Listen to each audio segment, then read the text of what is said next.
Here's something most people don't know about marijuana. Officially, the U.S. federal government classifies it as a Schedule I drug. That is the strictest classification they have, period. Full stop. That means the government thinks marijuana is more dangerous than Schedule II drugs like cocaine or meth. It means they think marijuana is on the same plane as heroin. About 3,000 people died from heroin overdoses in 2010. You know how many people died directly from overdosing on marijuana? 0. And I don't mean 0 in 2010, I mean 0 in basically recorded human history. Which isn't to say smoking hay bales worth of pot is a good idea. It's not. But notice what I did there. You hear that all the time. That's what we in the media business call the to be sure paragraph. It's the paragraph where we cover our asses. Almost everyone says it. Even the people who think legalizing marijuana is a great idea don't say it's a good thing. The argument for legalizing pot isn't that pot is good, but that the war on pot is bad.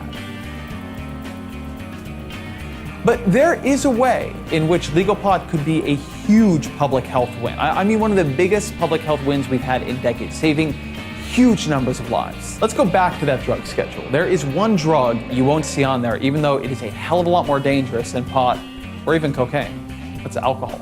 The thing about alcohol is it's really bad for you, lethally bad for you. I don't want to be a hypocrite here. I enjoy a drink.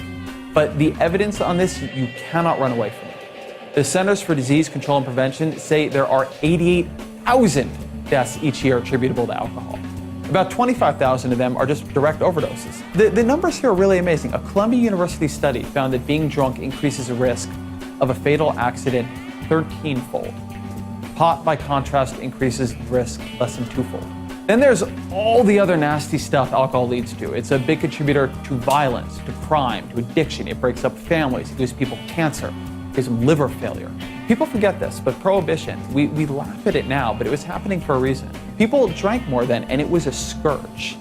So this is a question with legal pot. Would people use it as a replacement or a complement to alcohol? If it's a replacement, it's a huge deal. Marijuana is a lot safer to use than alcohol. People don't die from it. They rarely kill others while on it. More marijuana and less alcohol means fewer deaths from intoxication, fewer drunk driving fatalities, less crime, less violence.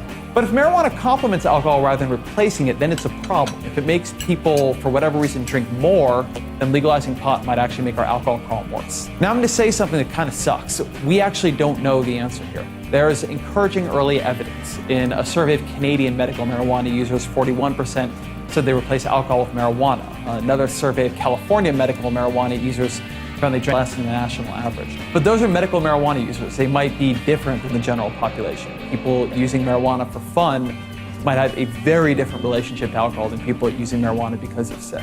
But this isn't just something we can study. It's something we can affect, that we can change. Since we know a lot of people want to use some kind of mind-altering substance, we could arrange public policy to push them towards a safer one.